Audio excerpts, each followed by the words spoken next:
Today's video, I need to start with an apology. I doubted Faker, and now I've been clowned. I've lost the house, I've lost my wife, I've lost the kids, I've lost the respect of my viewers, my friends. I've lost everything, gentlemen. And it's all because of this man right here in the mid lane, Faker. He performed exceptionally on the weekend. I told everybody, Knight, what is this, level 1, damn it? Knight is better, he's more mechanical. He's allowed time to come into his age with experience. This is his worlds to win. He has the best AD carry, yada yada yada. Well, old man Faker, he had other plans. Absolutely demolishing the series. He was the game changer, the MVP for me. Those picks were incredible. Today, he's up against PZZANG, one of the most mechanical mid laners on the server. Excited to talk you through the game, but also what I predict for the finals if you want to hear me out. And guys, just quickly before we continue with the video, you know I've been with GamerSupps all year now. They've been fueling my career trips. They've been fueling my recent massive gaming binges as I try and get back into Challenger. I wanted to put you on a new flavor I've been trying. It's called Sigma Brain. It's appropriate for my Sigma Brain. I'm up 200 LP since testing out this new flavor. And I'm always, of course, accompanied by my waifu cup. I'm actually begging them. I reckon I could outdo some of these girls on these cups, maybe me in a little bikini. Make sure to comment if you'd like to see that. But guys, I'm going to put a link in the description down below to check out the new flavors. Even pick yourself up a waifu cup. You're going to be getting yourself a 10% discount. Definitely give it a go and let me know what you think. Jumping into the lane up against the #1 Yas in Korea. And Orianna has been the staple of mid lane at Worlds. Faker, Orianna Azir is pretty much all he's played at Worlds, guys. A lot of people are saying, what happens if he doesn't have Orianna? What happens if he doesn't have Azir? Can he even play the game? Most likely, yes. I don't think he'd want to try and go towards a champion like Akali. So at the moment, Akali is the best Orianna counter. And a lot of people are saying, what happens in the weekend if they get rid of these two picks and Faker's forced under these assassins, Akali, Sylas, stuff like that? I think Faker's going to be fine. I don't think you can focus out this man's champ pool. I think he's just simply getting the best picks. His team's confident, even if he blinds pick things like Azir, like Ori. Doesn't matter what the enemy mid lane is going to do, even if it's Knight. Faker's experience, his composure in these games, if you've been watching him, his autos.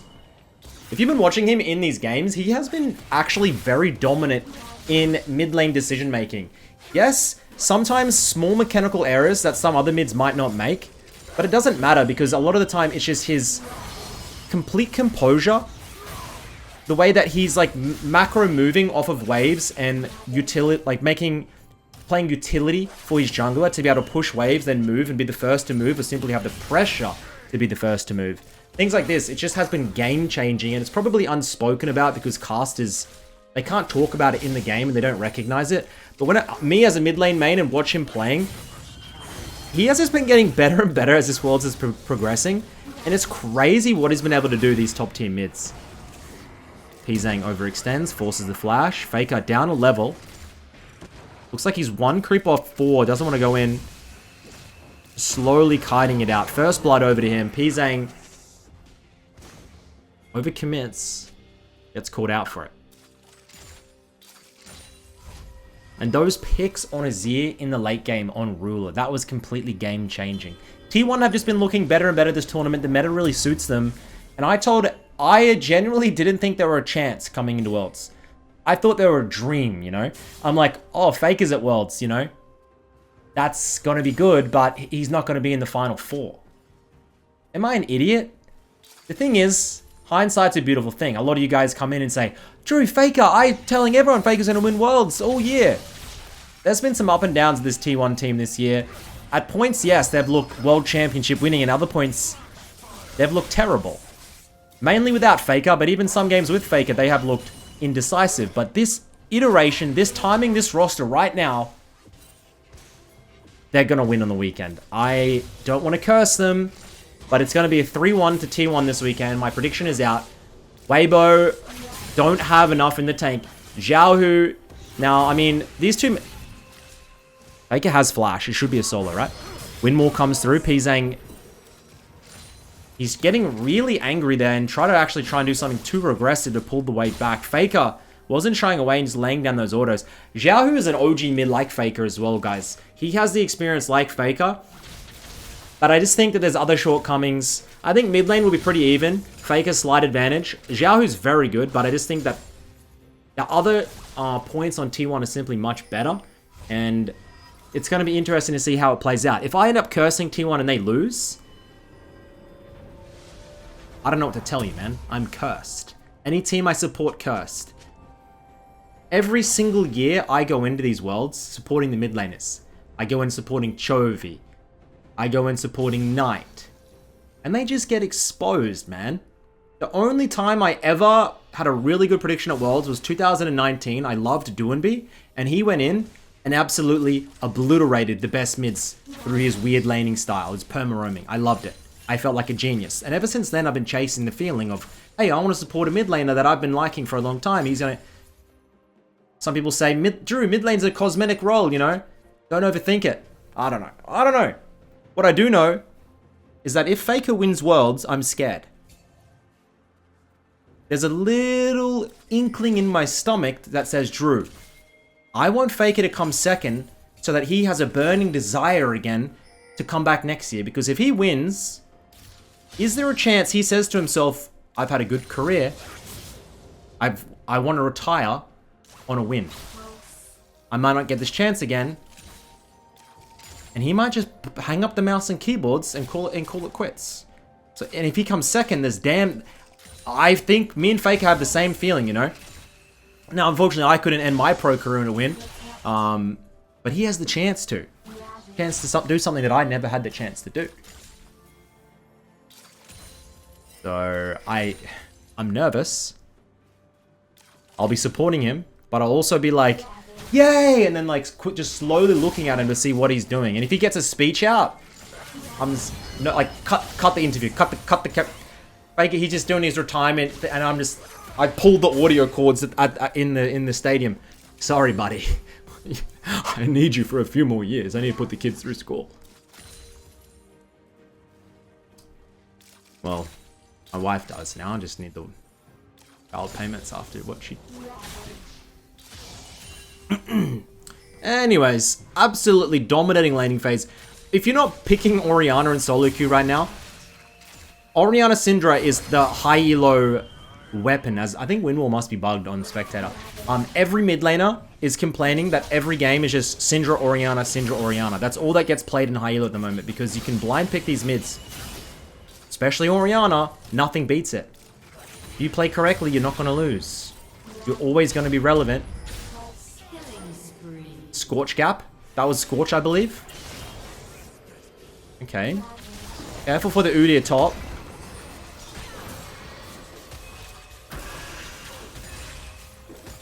I think I did a video on the Udyr tops in Korea. There's a few Udyr tops in Korean high elo that just play like full tank Udyr and just run it.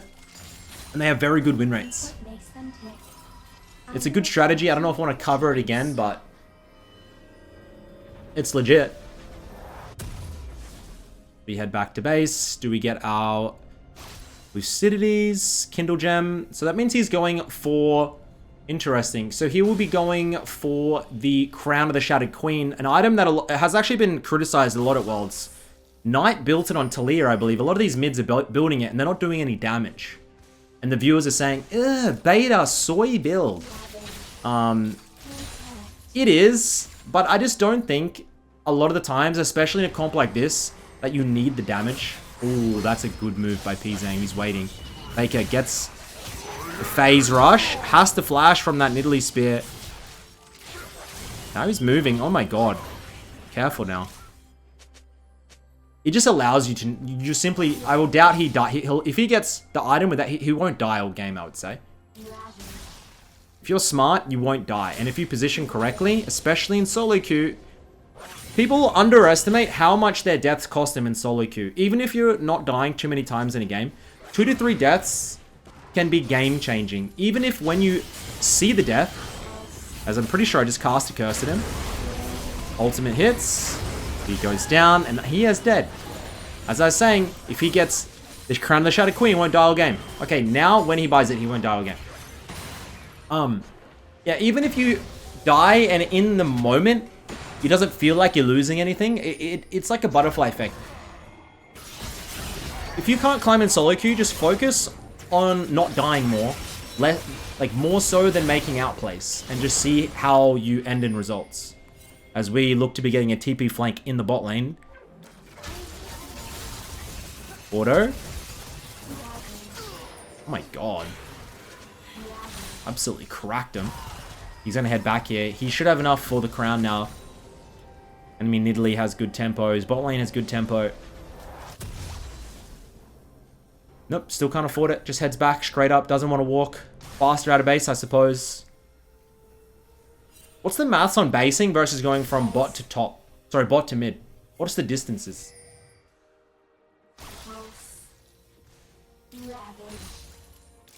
Going from base to mid is no risk. Going from bot to mid is risk, but still. Depends where you are.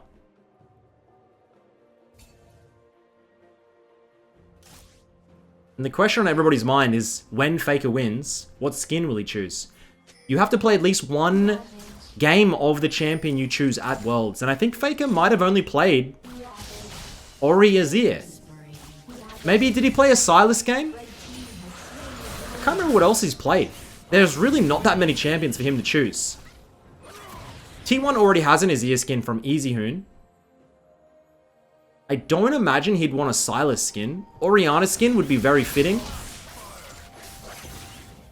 Or Ari, if he could get one. Ari LeBlanc skin, if he could play a game during Worlds. I don't know, man.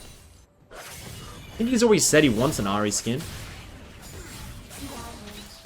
What a flex to just pull out, like, a champion in World Finals just to make sure you can get the skin of it. And you end up losing. You wouldn't take that risk. You simply couldn't. Or could you? I would. I'm a greedy man, though.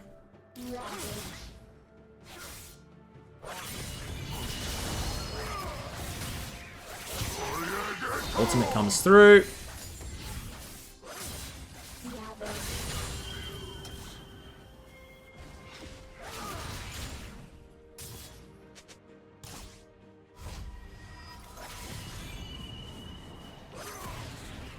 Oh. A lot of mids there will just, like, they'll get scared by the tornadoes and they'll go. Brown completed, Lucidity Boots completed. Next item, what should it be? I don't think you want an Hourglass. Shadow Flame Death Cap, Void Death Cap, things like this are probably the way to go.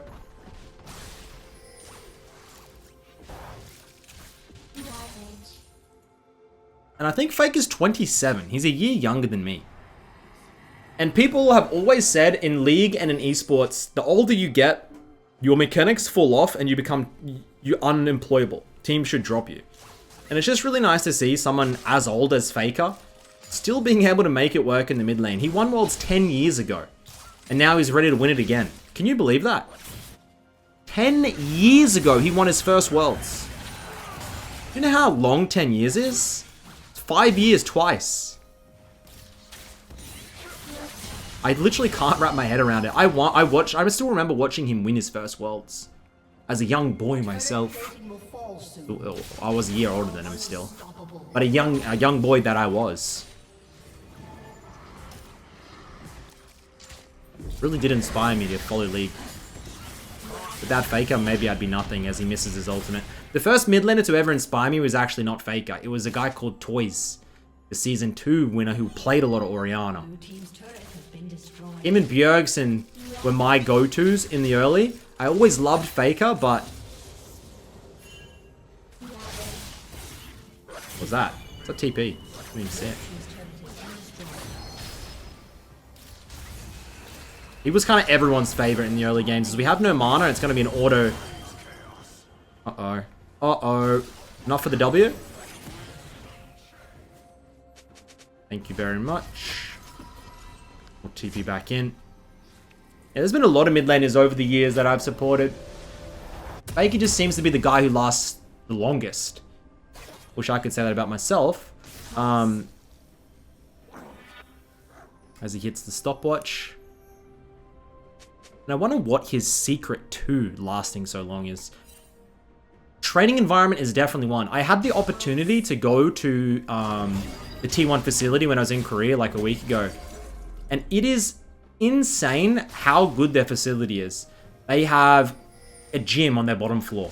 They have massage chairs looking over the city. They have karaoke rooms. All consoles, gaming lounge area. They have in-house chef with all types of food. Physical therapists. They have everything, which definitely would help. I'm not gonna lie. I also went to the Gen G facility who had all the same and didn't seem to work out as well for the old Chovy. Chovy had an interesting vitamin stack. He takes a lot of vitamins, let's just say that. I'm not going to tell you the secret blend because maybe I'm going to try and do it myself and see what happens. And if it's a secret formula, why would I give the secret formula away for free? But he takes a lot of vitamins. I'm going to tell you, put that out there. Huge ultimate, 2-man. Rakan goes in. Faker's tanking. Tanking. Huge play there. As we only have a 2k gold lead, this Nidalee is 6-0. Korean Nidalee scare me. There's been time and time again when I play in Korea, and the game feels won, and then enemy Nidalee just gets 20 kills and I lose. And I'm like, I'm sitting there, and I'm just like, why is this possible? But it is.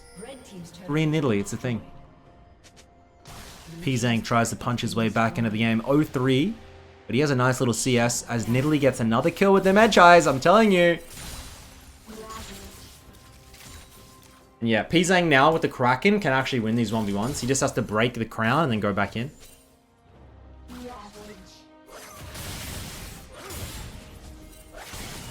He's actually confident in this 1v1. Thank God. If that hit, as he'll go in, try and land the ultimate. Doesn't land. His ultimate was up in 5 seconds, so he wasn't able to use anything there. Just watch his positioning in the back end of this fight. You don't want to go in too deep. Look at that Udyr though. Hits the ultimate, Faker. They're going to collect it. Get this Dark Seal. Get the crown. Don't die. Kick in this Orianna.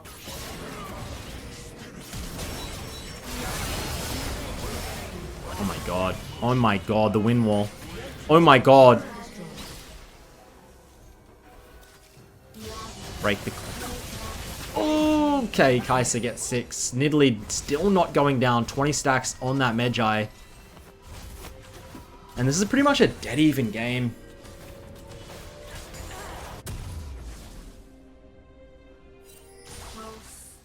Oh my god. Faker, really? Did you really just buy a book? I'm never doubting Faker again, so I'm going to say this is going to go 25 stacks. I promised everybody that I will never doubt this man again. The thing is, last year, I backed Faker in the finals, and I told everyone, told my mum, I told everyone, Faker's winning. He can't lose. And the DRX incident happened. Right in my room for 2 weeks. I don't want to feel that feeling again, man. And now I feel that feeling after not having backed him. So there's no, at the end of the day, there's no winner. I'm just a loser. Faker. It's a 2-man ultimate. Beautiful.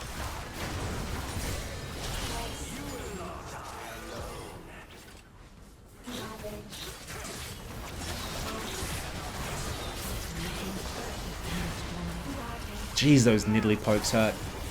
And yeah, I'm wondering what Weibo's game plan is against T1 on the weekend. The Shy versus Zeus. I don't think... Oh my god. See you later, Philios. I don't think Zeus is going to get gapped at all. I don't think... I've always been the Shy hater. I'm sorry, but I have. Oh my lord. Do we get the Nidalee? No, we don't. 19 stacks on that Medjai's. There we go. Finally copping the lead here. Mid lane. Bot lane. I don't even think it's an individual thing of T1. I just think their coordination... Like, there's so many times in that JDG T1 series where I'm like, okay, JDG are winning bot. They have a really good grasp on the mid lane. They have this, they have that. And then it's Faker or Carrier or somebody just has a click moment where they're just like, go, and they just sink. And it's kind of hard to define when a team has it, but it's just this coordination, this timing, that even when they're behind, they have that game-changing play. And they're all in sync. I think that's something where a teams just all look in sync. Whilst you watch some NA teams, and they all look out of sync. And you can tell, like, unless they're talking... Okay, don't know about that ultimate. Unless they're specifically talking, they can't get into sync. But I feel like T1, even without talking, I think just mentally they're in sync, you know? And that millisecond of that is just the game changer a lot of the time in these fights. Around the Barons, the Dragons, the mid-waves.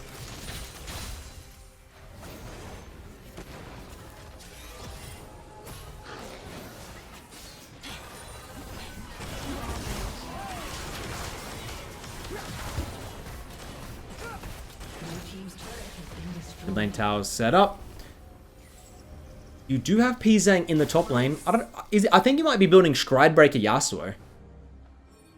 You know what's funny? I remember doing the Balsio when the Bals played Yasuo. And I took the piss out of him for like a week. Oh, because he built Stridebreaker.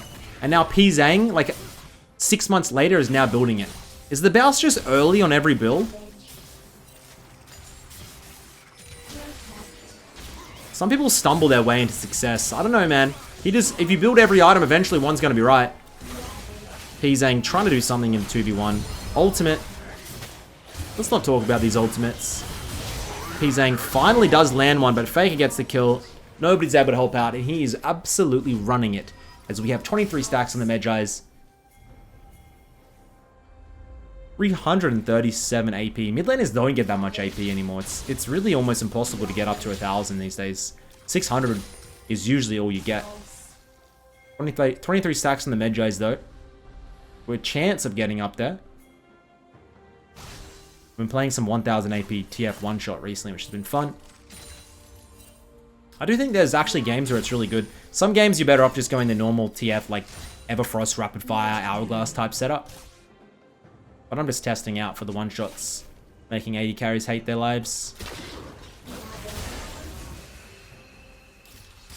Nidalee, 25 stack Medjais. FAKER, 23. Nidalee has a few extra pages, and I think FAKER's getting jealous. I know how to make the ticking stop.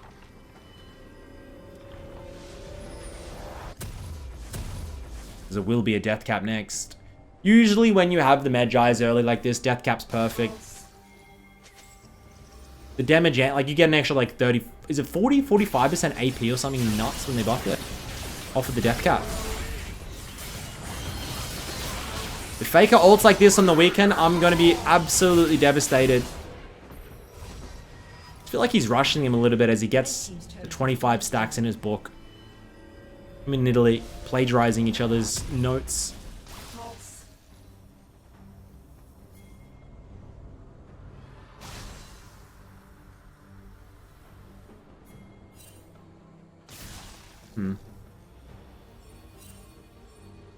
I do think FAKER's comp late is just simply better. Aphelios would need to hit 4 items for me to even think about them. Because Nidalee eventually is just like, her spears are just gonna fall off. It's FAKER trying to get onto Aphelios. Gotta be careful. Putting the shields out. Will Nidalee finally go down? FAKER can't land the ball. Ultimate coming up in 3, 2, 1 now.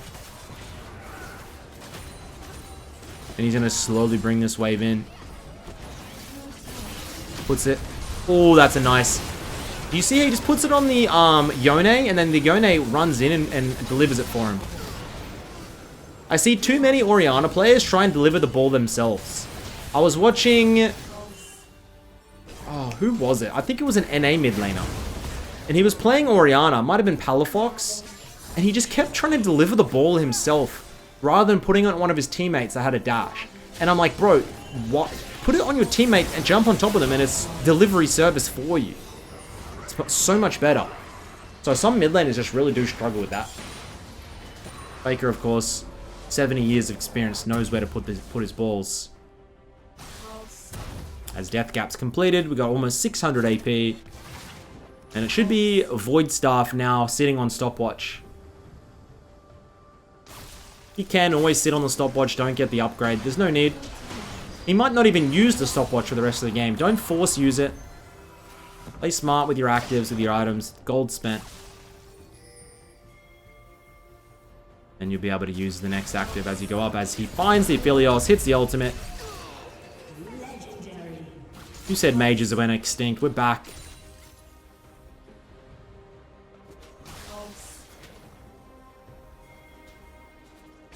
$7K gold lead. Stridebreaker completed now for the Yasuo. I feel bad for the Nidalee. She's had a really good performance, and all she's really doing is delaying the inevitable.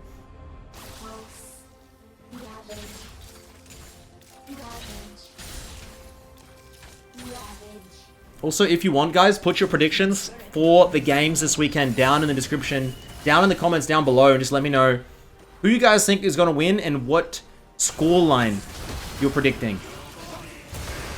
I do have some league skin codes to give away, so if you're able to predict it right, I'll try and message you or set something up where I give some of the skin codes away. I think we have Cafe Cutie Rumble skins or something for like the league partner program from Riot. If you comment more than once, you will... Can't just comment every possible result. Although that would probably help with my interactions and engagement. Maybe you can. I don't know. Live your life. But I do only have like 10 codes to give away, so can't give them to everyone. Because we are 12, 1, and 10. Nidalee still without a death.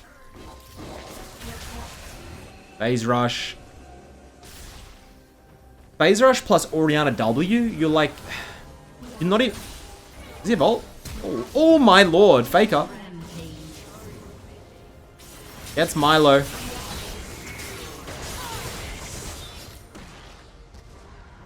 And Melio has been played quite a lot of Worlds. It's happening... Him and Renata. Him, Renata, Rakan. Those three, I love them. Thing is, people like Carrier, though, are just starting to pick double ADs. Like, what they play... I swear they had, like, Varus. They get in, like, Ashe. Just crap like this that's just perma annoying. Just these ranged ADs that you really struggle with. Rakan. Everybody hunting. I don't know what is going on there. I think Aphelios is pretty much just running it now. Hong Kong doll. I think I played with this guy when I was in Korea.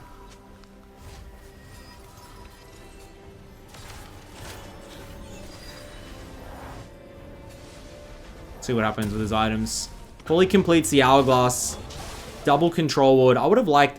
The enemy doesn't have any magic, because the only thing I have is on the Nidalee at the moment, but still. Still not even 700 AP. That's crazy.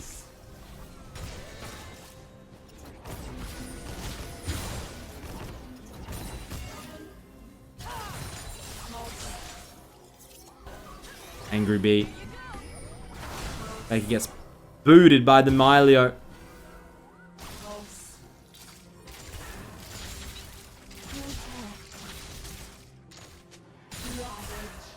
Surely we can end it, lads.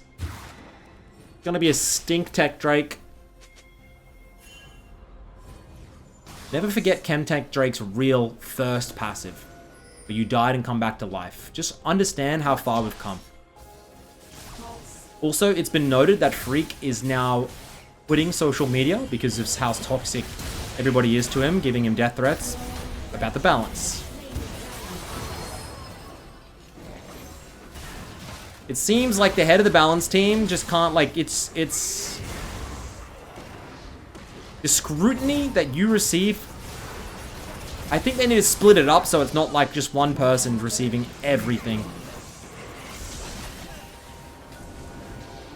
Because I was talking about the other day, I'm like, oh, he's getting death threats, and there's still people that are like, oh, it deserved. I'm like, guys, it's just a game.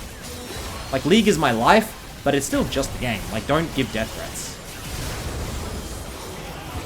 Not cool, man. Not cool. What is cool, though, is Faker on his way to win Worlds this weekend. 12-1, 13. I don't think they're going to be able to get this. Ooh, dear. Boys, hopefully you've enjoyed my video today. Make sure to check out GamerSupps in the description down below. Let me know your score prediction in the comments down below. And I'll catch you guys maybe next week after the games. Good night.